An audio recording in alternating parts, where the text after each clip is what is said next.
오늘 여러분과 함께 말씀 나눈 창세기 23장 사라의 죽음이란 제목으로 여러분과 함께 은혜를 나누고자 합니다. 우리가 지난주에 이삭의 탄생에 대해서 함께 말씀을 나누었습니다. 이스라엘의 아브라함의 그 삶의 그 역사 가운데 이삭의 탄생 얼마나 기쁜 일입니까? 그런데 곧바로 성서는 그 이후에 사라의 죽음에 대해서 기록하고 있습니다. 오늘은 바로 그 부분, 사라의 죽음에 관계된 그 성경 말씀들을 나누며 또한 우리가 함께 배울 수 있는 신앙의 교훈을 묵상하고자 합니다. 먼저 사라의 죽음, 아브라함의 아내 세상을 떠나게 됩니다. 창세기 23장 2절에 그 모습이 기록되어 있습니다. 부탁합니다. 사라가 가나안 땅 헤브론 곧 기럇 아르바에서 죽음에 아브라함이 들어가서 사라를 위하여 슬퍼하며 애통하다가. 감사합니다. 여러분 저기 보면은 그냥 쑥 읽으면 사실 저게 눈이 잘 안 보여요. 그런데 성경 공부가 이 그러한 부분입니다. 그냥 읽으면 안 보이는 부분들을 이렇게 다시 한번 생각해 보는 것이 이 성경 공부입니다. 여기 보면 가나안 땅이거든요.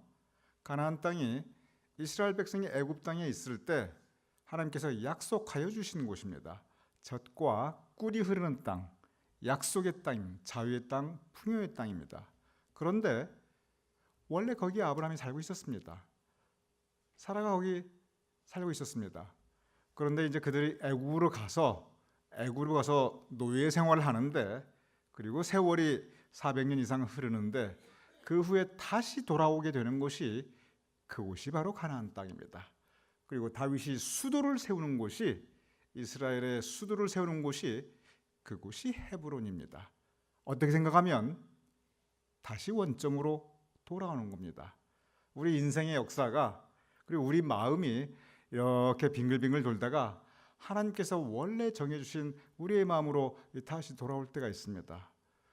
처음에 좋았는데 빙글빙글 돌다가 미워하기도 하고 티격태격 싸우기도 하다가 결국은 다시 화해하고 좋아지고, 처음에 평화로웠다가 이런 세상 풍파에 시달리다가 다시 돌아와서 원점으로 하나님께서 허락해 주시는 그 위로와 평화가 있고, 그래서 이 가나안 땅 헤브론, 일부러 성서가 그 부분을 강조하게 됩니다. 그곳에서 사라가 세상을 떠나게 됩니다. 그러니 아브라함이 들어가서 사라를 위하여 슬퍼하고 애통하다가, 슬퍼하고 한마디면 됐을 텐데 또다시 애통하다가 반복을 합니다.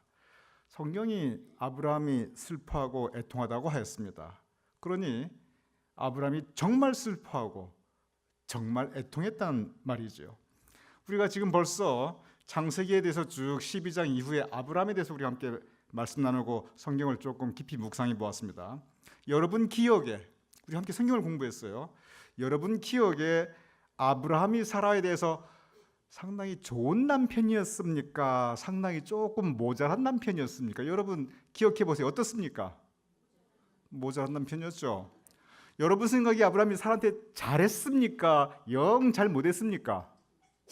잘못했죠? 살아서 잘해야 됩니다. 저렇게 세상 떠나니까 슬퍼하고 애통하는 거지.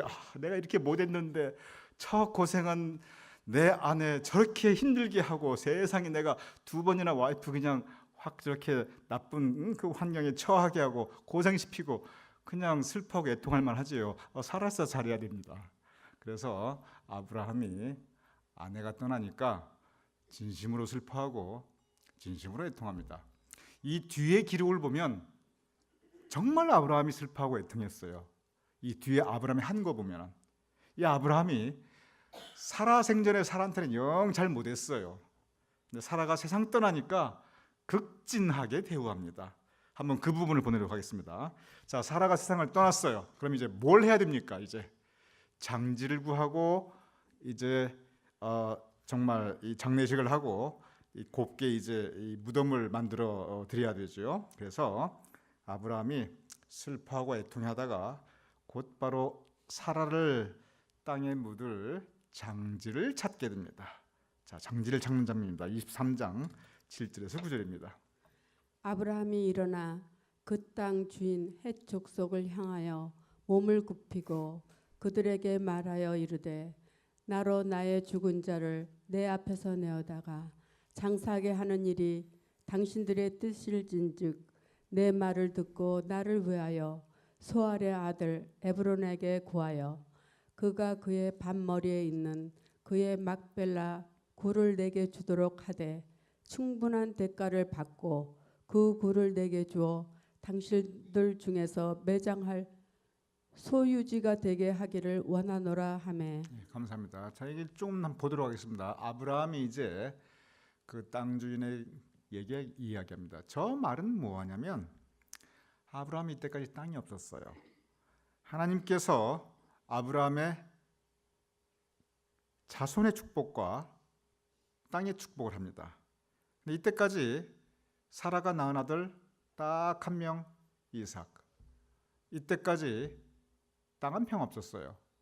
그래서 땅이 없어도 그동안은 살 수 있는데 짐승 키우며 살 수 있는데 이렇게 여기저기 왔다 가며 살 수 있는데 이 사람을 묻으려니까 아브라함 이제 아내 사라 세상 떠난 다음에 지금부터 좀 잘해야지. 뭐 세상을 떠났지만 그래서 무덤을 찾고 있는데 저기 보면은 이제 쭉 해쪽 속에 말해서 나의 죽은 자를 자기 아내를 이야기합니다. 내 앞에 내어다가 장사하게 하는 일이 당신들의 뜻일진데 당신들 그거 괜찮게 생각하시면 그 뜻입니다. 그러면 나를 위해서 소알의 아들 에브론, 사람 이름이 구체적으로 나옵니다. 사람 이름이 소알의 아들 에브론, 즉 에브론이라는 사람입니다.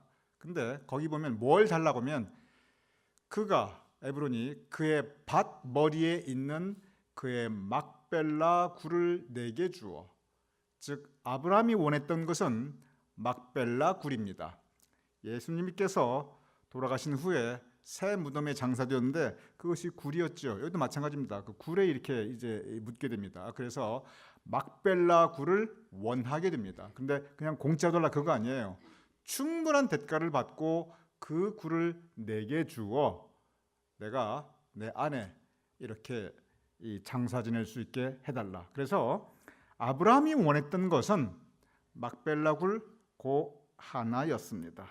그리고 여기에 대해서 충분한 대가를 주어 즉 내가 그 값을 잘 쳐드리겠습니다. 이렇게 이야기하게 됩니다. 자, 이렇게 아브라함이 이야기하니까 이제는 에브론 그 막벨라 굴 주인이 이제 대답을 할 차례입니다.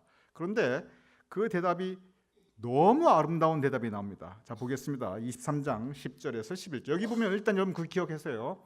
막벨라 굴을 원하고 있었다는 거. 그런데 에브론이 거기에 대해서 얼마나 아름다운 대답을 하는가 한번 들어보시기 바랍니다.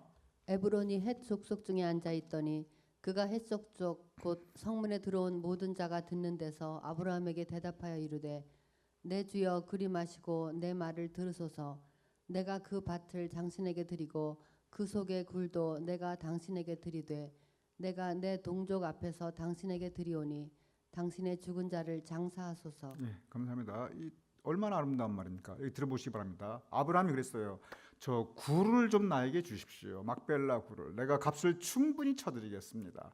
그래서 내 아내 사랑한 아내 사라를 거기에 장사 지낼 수 있게 해주십시오. 그 뜻이에요. 그러니까 아브라함이 참 겸손하게 정중하게 그리고 예의 갖추면서 정상적인 이야기를 합니다. 그냥 달라는 것도 아니었어요. 그러니까 에브론이 나와서 그렇게 하지 마시고 내가 저기 11절에 내 주여 그리 마시고 내 말을 들어서 내가 그 밭을 당신에게 드리고 그 속에 굴도 당신에게 드리오니 그러니까 그거 가서 장사하시면 됩니다. 지금 굴을 바랬는데 그 밭까지 주겠다고 하고 있습니다. 그것도 그냥 주겠다고 여기 보면은 그렇게 나타나고 있습니다. 그러니까 이 아브라함은 별로 관심이 없었던 아브라함은 굴만 관심이 있었어요. 그런데 에브론은 밭까지 같이 드리겠습니다. 그렇게 이야기합니다. 그래서 아브라함이 정말 이 대화가 너무 아름다워요. 그 다음에 아브라함에게서 또다시 또 아름다운 이 말을 하게 됩니다. 이 대화가 흐름이 아주 제너러스합니다. 자, 보도록 하겠습니다. 창세기 23장 12절에서 13절입니다. 아브라함이 이에 그 땅의 백성 앞에서 몸을 굽히고 그 땅의 백성이 듣는 데서 에브론에게 말하여 이르되 당신이 합당히 여기면 청하건대 내 말을 들으시오. 내가 그 밭값을 당신에게 주리니 당신은 내게서 받으시오. 내가 나의 죽은 자를 거기 장사하겠노라. 네, 감사합니다. 이 대화가 아브라함과 에브론의 1대1의 대화가 아닙니다. 여기 보면은 그 백성 앞에서, 다시 말하면 그 사람들이 다, 그 지역 주민 다 듣고 있어요. 일종의 공개 대화입니다. 그래서 이것은 뭐냐면 법적인 효력이 있습니다. 증인들이 있기 때문에 그 대화에 일종의 약속이 있으니까. 그러니까 대화가 아브라함, 나 저 굴 좀 나에게 주십시오. 내가 거기에 내 아내 장사 지내고 내가 값을 충분히 쳐드리겠습니다. 그러니까 에브롬이 아유 지금 얼마나 상심하십니까? 아니 이렇게 상심하시고 슬퍼하시는데 아유 굴은 가져가시고 그냥 밭까지 그냥 통째로 다 가져가십시오. 그래요. 그러니까 아브라함이 고마워가지고 몸을 굽히고 절을 하고 아유 그렇게 하지 마시고 내가 그러면 그 밭값을 내가 쳐드릴 테니까 그 밭값을 말씀하시면 내가 그 값을 쳐드리겠습니다. 그리고 내가 거기에 내 아내 장사하겠습니다. 자 여러분 여기까지 이 대화가 지극히 서로 배려하고 아끼고 그리고 서로에 대한 어떤 그 뭐랄까요 그 예의를 갖추는 그런 대화로 보여집니까? 좀 뭐 이상하다 이게 대화가 좀 저 사람이 왜 저러냐 이렇게 보여집니까? 굉장히 좋은 대화, 정상적인 대화, 상대방을 배려하는 대화입니다. 여기까지 보면은. 그런데 여기까지 23절 보고 그러니까 이제 에브론이 여기 보면 계속 이제 아브라함이 두 번째 밭값을 주겠다고 얘기하고 있어요. 두 번째 처음에 아까 그랬죠? 두 번째 밭의 값을 주겠다고 그러고 그러니까 에브론이 이제 그러면 내가 밭값을 요 정도 하겠습니다 하고 밭값을 구체적으로 표현하게 됩니다. 그다음입니다. 23장 14절에서 15절. 여러분 이 흐름이 있습니다. 흐름을 잘 보시기 바랍니다. 에브론이 아브라함에게 대답하여 이르되 내 주여 내 말을 들으소서. 땅값은 은 400세겔이나 그것이 나와 당신 사이에 무슨 문제가 되리이까. 당신의 죽은 자를 장사하소서. 네, 감사합니다. 에브론이 아브라함이가 아주 정중합니다. 아브라함이 나이가 많잖아요. 지금 뭐 100살이 훨씬 넘었으니까. 에브라임 뭐 나이가 많아봤어요. 뭐 80살 넘었겠어요. 뭐 환갑 지났겠어요. 그러니까 내 주여 내 말을 들으소서. 에브론이 이방인입니다. 얼마나 정중합니까? 예의가 깍듯합니다. 그러면서 땅값은 그냥 은 400세겔 받겠습니다. 그거 뭐 그리고 거기다가 그냥 그 내 밭도 드리고 굴도 드리고 다 드리겠습니다. 그런데 당신하고 나 사이에 뭐 400세벨 그게 뭡니까? 그냥 가져가시고 그 값에 가져가시고 가서 장사 지내시옵소서.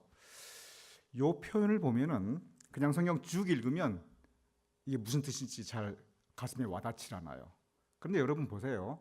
지금 처음부터 아브라함은 값을 적당한 값을 주겠다고 그러고 그리고 처음에 에브론은 안 받을 것처럼 이야기하면서 땅까지 가져가십시오 그랬어요. 그래서 아브라함이 무슨 말씀입니까? 정상적인 가격을 쳐드리겠습니다. 그러니까 밭값을 얘기합니다. 그러면은 은 400세겔을 주시되 그까짓 거 당신하고 나하고 그거 가지고 뭐 더 이상 얘기하지 맙시다 이 이야기입니다. 그럼 여러분이 땅값은 은 400세겔 이 부분이 여러분 마음속에 저게 어느 정도 가격인지 잘 상상이 안 갈 것입니다. 제가 보여드리겠습니다. 레위기 27장 16절입니다. 만일 어떤 사람이 자기 기업된 밭 얼마를 성별하여 여호와께 드리려 하면 마지기 수대로 내가 값을 정하되 보리 한 호멜지기에는 은 50세겔로 계산할지며. 예, 감사합니다. 여기 보면 땅값이 나옵니다. 이 보리 한 호멜지기 저게 무슨 뜻이냐면 저 호멜은 이 다운입니다. 즉 나기가 충분히 가득히 지고 갈 수 있는 이 그러한 그 무게의 단위입니다. 그런데 요즘으로 따지면은 여러분 요즘 가게에서 이렇게 포대기 뭐 20파운드 그 쌀 말고 혹시 여러분 옛날에 80kg 이따만한 가만히 혹시 여러분 보신 분 계세요? 시골에 계신 잘하시는 분들 이 지푸라기 만들어가지고 요즘처럼 이렇게 한 손 들고 있으면 절대로 이걸 한 손에 들 수가 없어요. 아무리 장사라도 이만한 거 그냥 80kg 한 가마니 그거 한 개 반이나 많으면 한 2개 정도 그게 한 호멜입니다. 뭐냐면 당나귀가 양쪽에 지고 갈 수 있는 무게 그거예요. 그걸 뿌릴 수 있는 그걸 씨앗으로 뿌릴 수 있는 밭의 넓이입니다. 기본적인 땅의 단위입니다. 그래서 아까 저기 말한 막벨라 굴과 거기 딸린 밭이 커봐야 저 한 호멜지기 밭입니다. 그러면 이 성경이거든요. 특별히 하나님께서 이 법령으로 제정하시는 이 뭐랄까 이스라엘 백성이 주시는 법이에요. 거기에 보면 땅값도 나옵니다. 그러면 저기 정상적인 한 호밀지기의 땅값이 여기 얼마로 나옵니까? 저 보세요. 맨 마지막 줄에 50세겔이에요. 그런데 즉 이 막벨라 굴에 거기 붙은 땅이 커봐야 저거보다 더 클 수가 없어요. 상식적으로 보면은. 그러면은 이게 50세겔인데 아까 다시 한번 돌려봐 주시겠어요? 그 전에 있는 거. 여기 보면 몇 세겔? 400세겔. 그럼 이게 몇 배? 9배죠. 5, 9, 40. 5, 8, 40. 예, 목사가 잘못 말해도 교인분들이 잘 잡아주셔야 돼요. 제가 저기 목사가 까막까막하면은 그냥 긍휼히 여기시고 잡아주셔야 돼요. 그러니 5, 8이 40, 5, 9, 40이 아니고 이 강대상에서 참 제가 엉뚱한 말씀도 드리고 그러니 이게 바가지도 이만한 바가지가 없습니다. 여기 보면 왕창 바가지 씌워요. 그러면서 당신하고 나 사이에 아무 문제가 되니까 더 이상 땅값 가지고 얘기하지 말라는 거예요. 말은 번드르르한데 속에서는 확 바가지 씌워가지고 한재산 마련합니다. 이게 아름다운 모습입니까? 이게 참 불편한 모습입니까? 사람이 사랑하는 아내를 잃었는데 도와주려면 처음부터 끝까지 제대로 도와주든지 도와주는 척하고 이 세상 말로 이렇게 정말 하여간 자기 유익을 구하고 별로 이렇게 아름다운 모습이 아닙니다. 보통 사람 저 얘기 들으면 화가 날만 해요. 와, 이 상황에서 나에게 바가지를 쓰느냐. 요즘 별로 그렇지 않습니다. 요즘 그래도 세상이 많이 좋았어요. 제가 한국 가서 아버님 장사 지낼 때가 15년, 2002년, 15년 전인데 그때 느낀 게 한국 참 좋아졌다. 그걸 느꼈어요. 왜 그걸 느꼈냐면 제가 어렸을 때만 해도 집안에 장례가 일어나면 가뜩이나 장례당에서 애통하고 슬픈데 이 장의사에 와야 하는 게 보통 횡포가 아니에요. 그냥 이거 해로 돈 뜯어내고 저거에 돈 뜯어내고 등어리 휘는 거 제가 한두 번 본 게 아니에요. 그냥 너무 정말 악랄한 방법으로 돈을 막 뺏어가듯이 하더라고요. 지금 그 상황입니다. 그래서 여기에 대해서 아브라함이 화가 날 만도 합니다. 그런데 아브라함이 그대로 이 모든 것을 그대로 다 따르게 됩니다. 보도록 하겠습니다. 23장 16절 19절. 아브라함이 에브론의 말을 따라 에브론이 헷 족속이 듣는 데서 말한 대로 상인이 통용하는 은 400세겔을 달아 에브론에게 주었더니 그 후에 아브라함이 그 아내 사라를 가나안 땅 마므레 앞 막벨라 밭 굴에 장사하였더라. 네, 여기 보면은 거기에 대해서 일전 한 푼도 깎지 않습니다. 아브라함이 바보였겠습니까? 평생을 이렇게 살았는데 커다란 사업가였는데 절대 바보 아닙니다. 그 바가지 알면서 그대로 탔습니다. 온 사람이 보는 데서 한번 악유할 만도 한데 아니 그거 50세겔인데 400세겔 너무하지 않습니까? 그러지 않아요. 왜냐하면 아내가 세상 떠나서 지금 마지막으로 한번 잘해주려고 그러는데 그거 기분 나쁘게 하고 싶지 않은 거예요. 알면서 다 당합니다. 에브론 때문에 그런 게 아니에요. 사라 때문에. 지금 한 번이라도 좀 잘해주자. 바가지 알면서 한번 쓰자. 왜? 사랑하는 아내이니까. 그래서 그 막벨라굴을 사게 되고 그리고 밭도 전혀 생각지도 않은 밭도 같이 사게 됩니다. 그리고 나중에 바로 그 자리에 아브라함 일가가 쭉 장례 진행하게 되는데 그런데 아브라함도 거기에 나중에 합장을 하게 됩니다. 자 보겠습니다. 25장 8절에서 10절입니다. 그의 나이가 높고 늙어서 기운이 다하여 죽어 자기 열조에게로 돌아가매 그의 아들들인 이삭과 이스마엘이 그를 마므레 앞 헷 족속 소알의 아들 에브론의 밭에 있는 막벨라 굴에 장사하였으니 이것은 아브라함이 헷 족속에게서 산 밭이라. 아브라함과 그의 아내 사라가 거기 장사되니라. 네, 감사합니다. 여기 이제 아브라함이 세상 떠나고 그의 두 아들 이삭과 이스마엘이 하갈에서 난 이스마엘이 이제 같이 장사를 지내게 됩니다. 저 이스마엘이 성경에 가만히 보면 상당히 훌륭한 청년을 잘했어요. 어머니도 효성이 극진했고 그리고 아브라함이 세상 떠났을 때 딴 데 살았거든요. 근데 와가지고 다시 이렇게 장례도 정성스럽게 치러줍니다. 그래서 막벨라 굴에 같이 들어갑니다. 여러분, 한 무덤에 두 사람이 들어갔습니다. 부부가 들어갔어요. 이걸 가지고 뭐라고 그러죠? 합장이라고 그러죠. 여러분, 이 합장이라는 게 여러분 생각에 이게 좋은 겁니까? 아이, 그러면 안 되지. 그렇게 생각이 듭니까? 여러분 어떻게 생각하세요? 합장은 좋은 겁니다. 부부가 살아서 같이 지내고 세상 떠나서 한 무덤에 묻힌다는 건 합장은 좋은 거예요. 절대 부정적으로 생각할 거 절대 없습니다. 그런데 아브라함이 사라 생전에서는 사라한테 별로 잘한 거 별로 없어요. 세상 떠나자마자 지극하게 애통해하고 슬퍼하고 지극하게 장사 지내고 그리고 그 무덤에 같이 합장하게 됩니다. 제가 저 합장하는 거 보면 제가 기억나는 게 있어요. 전에 이제 제가 목회할 때 실제 있었던 일인데 한 이제 장로님께서 아버님이 돌아가셔가지고 이제 무덤을 잘 만들어서 모셨어요. 이제 좋은 곳에다가 양지 바른 곳에다가 잘 무덤을 모셨어요. 그래가지고 이제 지내다가 어머님이 또 이제 세상 떠나실 때가 이제 됐네요. 별로 이렇게 기운도 없으시고 그래가지고 여러분 요즘은 옛날하고 달라서 이렇게 어른이 이게 계시면 이 무덤도 미리 준비해드리고 수의도 미리 준비해드리고 어머님 여기 모실 겁니다. 그게 절대 흉이 아닙니다. 그게 오히려 좋아요. 그래서 내 마음에 그래 내가 세상 떠나면 여기 들어갈 거지. 여러분 그거 절대 나쁜 겁니다. 그래서 장지를 미리 준비해드리고 이렇게 보여드리고 그건 오히려 효도입니다. 그래서 그분이 어머님 이제 세상 떠나시면 여기 아버님 이 묘자리에 저희가 잘 합장해 드릴게요. 그렇게 얘기를 했어요. 그랬더니 어머님이 기운도 없는 어머니가 난리 났어요. 내가 살아생전 그 영감 때문에 고생했는데 죽어도 내가 거기 들어가냐? 절대 거기 붙지 마라. 나는 거기서 뚝 떨어지고 묘자리 따로 만들어라. 그랬던 거예요. 이 집안 식구들이 다 이제 고민에 빠졌어. 이거 어떡하냐는 거죠. 이걸 따로 모시자니 아버님한테 예의가 아니고 그렇다고 합장하자니 어머님이 저렇게 길길길 뛰시고 그래가지고 고민해가지고 적어도 얘기를 하더라고. 목사님 어떻게 했으면 좋겠습니까? 제가 뭐라고 대답한 줄 아세요? 그러면은 어머님 마음 편안하게 해드리라. 어머니 걱정하지 마세요. 멀찍한 합장하겠습니다. 그렇게 한 다음에 돌아가시면 그리고 그때 합장하시라. 제가 그랬어요.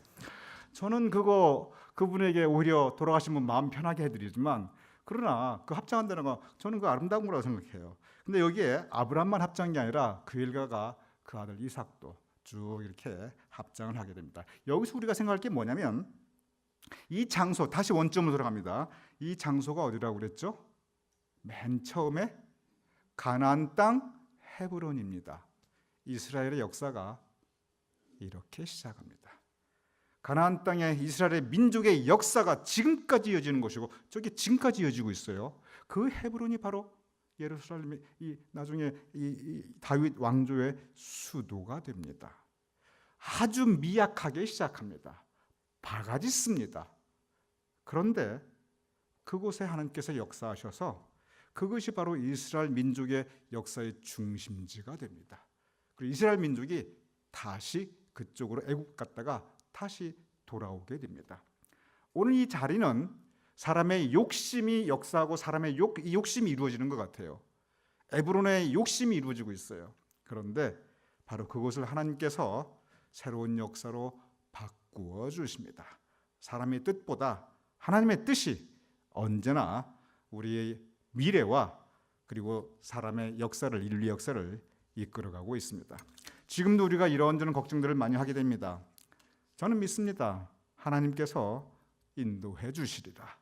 이스라엘 민족의 역사는 이렇게 작은 곳에서 미약한 곳에서 아브라함에게 땅의 약속을 주셨지만 그 약속은 저렇게 조그마한 그 무덤 그 자리에서 거기에서 시작됩니다. 시작은 미약하였으나 그러나 나중은 장대한 역사가 그것이 바로 이스라엘의 역사입니다. 저와 여러분에게도 이러한 역사가 있기를 주님의 이름으로 축원합니다.